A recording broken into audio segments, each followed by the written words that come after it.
Your style and your flavor make the city rock. They must say the season come out with a bang. Coach Minzy, best round here. Remember that.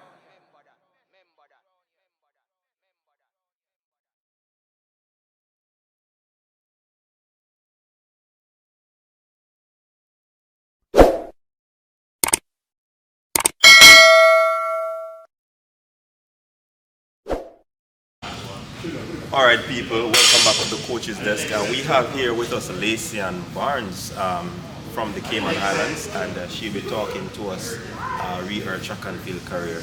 Lacee, welcome to the show. Thanks for having me.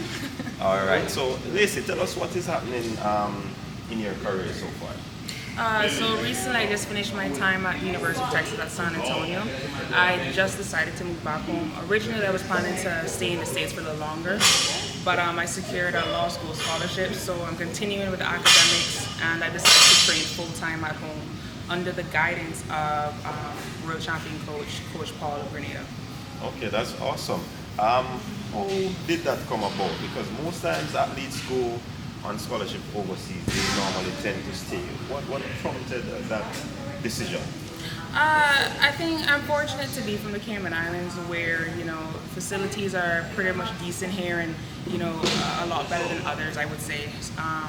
And home is home. I think the States is forever, but I enjoyed my time there, but I know it was meant for me to come home. I recently became a big advocate of mental health, so I needed to do what was best for me, and what was best for me was to come home.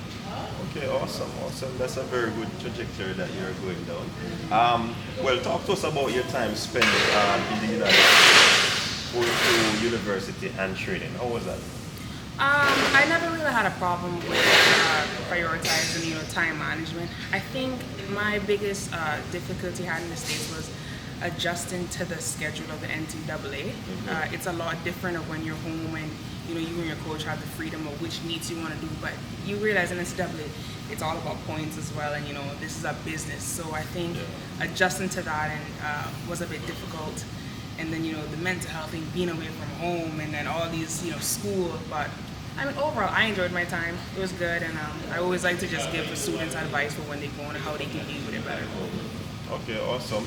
So that experience would have pushed you into this mental health thing that you're on, or pathway that you're on right now. Talk to us about that drive that you are on your way. Yeah, so over the last season was, I think, was my toughest season, which was unfortunate because it was my super senior year. I really took the mental health situation serious, to the point that I was meant to compete postseason for Cayman, and I actually decided to withdraw from the season because I feel at that point I really had to just take some time for myself. I've been competing 5 years straight. After college season, you go straight into international season. You finish August, you start preseason again in September. So I just really wanted to take some time for myself, and I just talked to other athletes, because when I started speaking out publicly, a lot of other athletes came to me saying, I feel the same way. So I thought that was good to get some stuff out there like that. So basically, it was born out of your own personal experience. Yes. And it actually went further than you actually thought, because you just mentioned that other athletes were speaking out on it because you actually came out. Yes. So where do you see it going in terms of the widespread of this whole mental health issues where athletes are concerned? I think mental health, wellness in athletes is a topic that needs to be talked about more. I feel that athletes go through so much. A lot of people think it's easy to be an athlete, but especially in the NCAA, you're a full-time student. If you're like me, I was doing 18 hours, 6 classes a semester sometimes, plus training full-time, training 5 to 6 days a week. It's a lot. And I think once it continues to be more, a public discussion, then we're going to have more initiatives to take care of athletes and, what's best for them. Yeah, man, because the whole pounding on the central nervous system of athletes physically, and then you have to go about your whole academic aspect of it. It can be very taxing. So in terms of the season coming, what are you looking forward to in terms of achievement? So for this season, I do plan to compete the next season. I'm looking for, obviously, world champs is the big thing. Cayman gets to go to Island Games, so that's kind of a more fun miniature meet for us, and then Pan Am. So those are the goals. Obviously, just to up my personal best. I switched new coaches. I've been with this same coach for 5 years, so for me to switch coaches now. I mean, the good thing is, me and Coach Paul have had a prior coaching-athlete relationship before in the past, but this is the first time where he's taken over my program.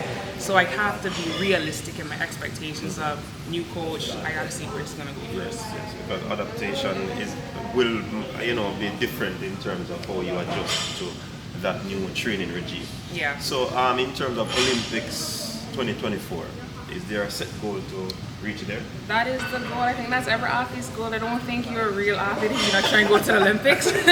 So no, that is the overall goal. That is really the drive. This upcoming season is just a stepping stone. I'm not going to be too disappointed if certain stuff don't pan out. But 2024 is the goal because, I'm not being. When I say that could probably be the end of my track season where I finally pack up the boots and at least say I made it to the Olympics, or who knows, that could propel me even further depending on how I do. But I just want to know that I did everything to try to make it there. All right, very well said.